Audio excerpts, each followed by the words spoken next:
Bapak, Ibu, Saudara-saudari, adik-adik kaum muda yang terkasih, Shalom. Apa kabar hari ini? Semoga Anda semua selalu diberikan rahmat kesehatan.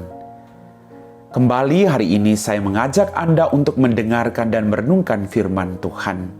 Maka mari kita siapkan hati kita. Tuhan sertamu dan sertamu juga. Inilah Injil Yesus Kristus menurut Santo Lukas, dimuliakanlah Tuhan.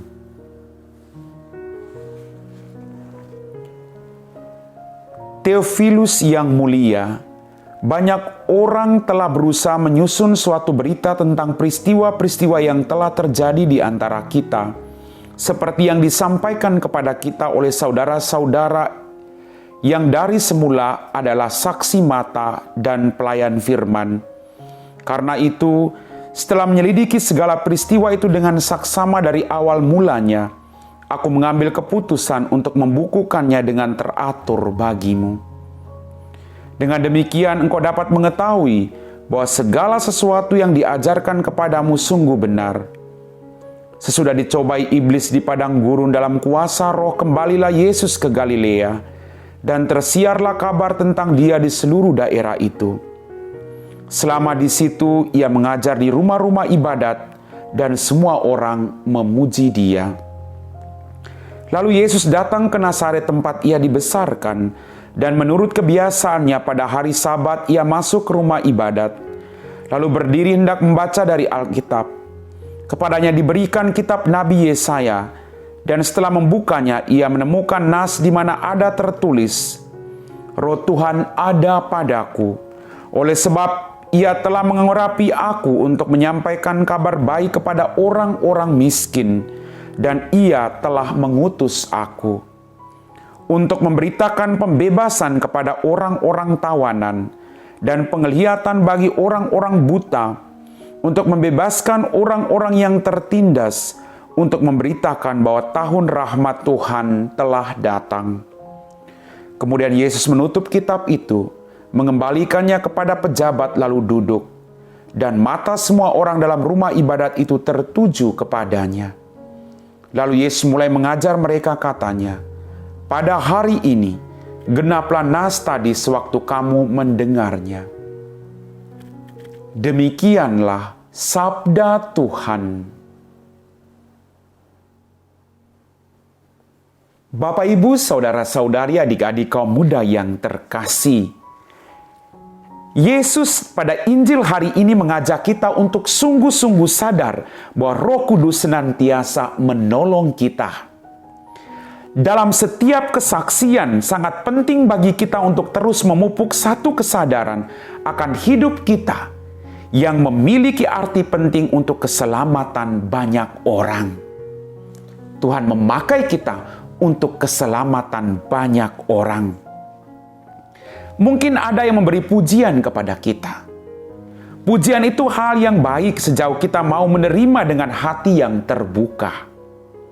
Pujian adalah bagian dari hidup kita yang tidak dapat dihindari.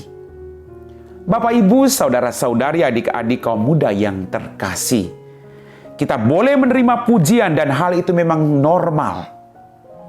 Yang tidak boleh kita lakukan adalah kita secara sadar mencari-cari pujian. Kita melakukan pelayanan agar kita dipuji oleh orang lain. Kita berdoa agar kita dipandang sebagai orang saleh oleh orang lain. Bapak, Ibu, Saudara-saudariku, Injil hari ini dengan tegas Yesus menunjukkan buah-buah karya Roh Kudus, yaitu keselamatan. Agar perkataan dan perbuatan kita memberi keselamatan, kita perlu untuk senantiasa memohon kepada Tuhan agar Roh Kudus menuntun kita dalam berbicara dan bersikap seperti buah anggur. Hendaknya hidup kita selalu dibimbing oleh Roh Kudus.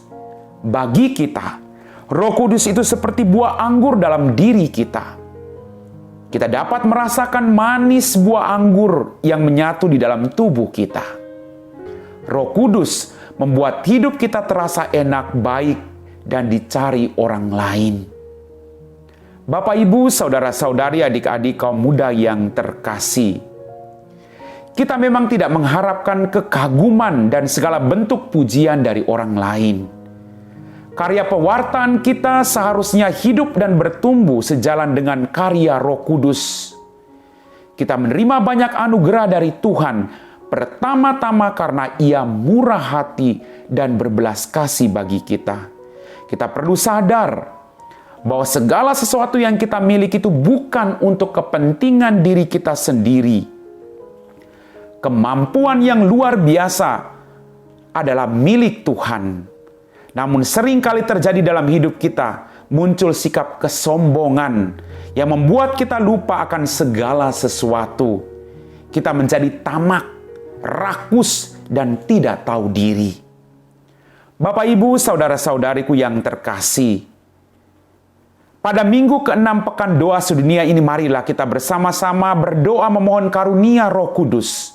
Kita bersama-sama memohon kepada Tuhan agar dalam setiap langkah senantiasa dibimbing oleh Roh Kudus. Pengalaman iman ini tentu saja memberi kesempatan untuk bersaksi bagi banyak orang. Setiap kali kita membaca kitab suci dan merenungkan, kita ditantang untuk menerima, mengimani, dan melaksanakan apa yang kita dengar. Maka mari kita mohon karya Roh Kudus untuk senantiasa membimbing kita dalam tugas pelayanan kita masing-masing. Amin. Bapak, Ibu, saudara-saudari, adik-adik kaum muda yang terkasih, kita semua telah diteguhkan oleh firman Tuhan bahwa apapun karya yang kita lakukan di muka bumi ini berasal dari kuasa Roh Kudus, dorongan Roh Kudus yang memampukan Anda dan saya untuk melakukan segala yang baik demi kemuliaan Tuhan. Mari kita siapkan hati kita untuk berdoa. Dalam nama Bapa dan Putra dan Roh Kudus, amin.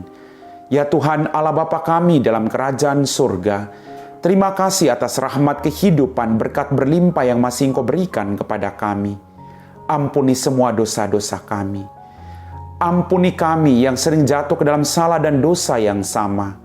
Utuslah kuasa Roh Kudus untuk membimbing menguasai hidup kami, agar hidup kami seluruhnya tertuju kepadamu.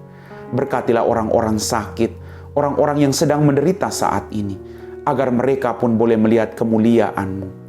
Kami puji Engkau Bapa kini dan sepanjang segala masa. Amin. Tuhan sertamu dan sertamu juga. Semoga kita sekalian diberkati oleh Allah yang Maha Kuasa, Bapa dan Putra dan Roh Kudus. Amin.